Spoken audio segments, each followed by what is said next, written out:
अस्सलाम अलैकुम बच्चों, आज हम सीखेंगे एच और एच से शुरू होने वाले कुछ नई और प्यारी चीजें।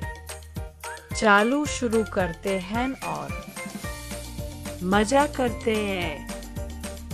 Ash, H for hat। ये देखो, ये है टोपी। A hat is something you wear on your head।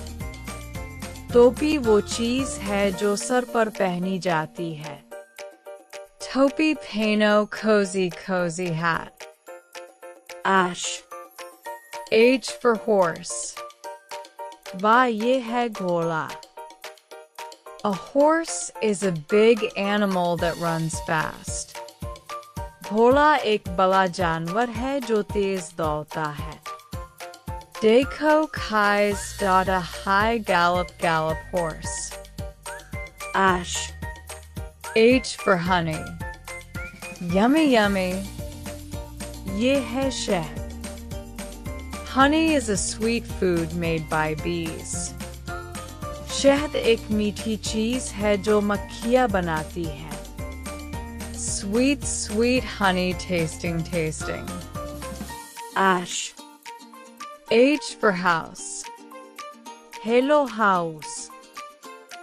A house is a place where we live with our family। घर वो जगह है जहाँ हम अपने खानदान के साथ रहते हैं। अपना घर cozy cozy home। Ash, H for helicopter।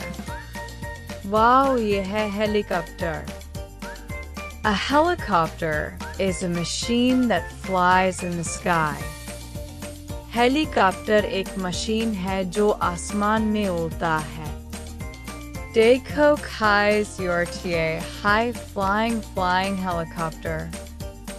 आज हमने सीखा hat, horse, honey, house, helicopter।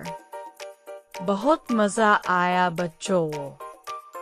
अगर वीडियो पसंद आए तो लाइक, सब्सक्राइब, ज़र और कैरियन। अल्लाह हाफिज बच्चों।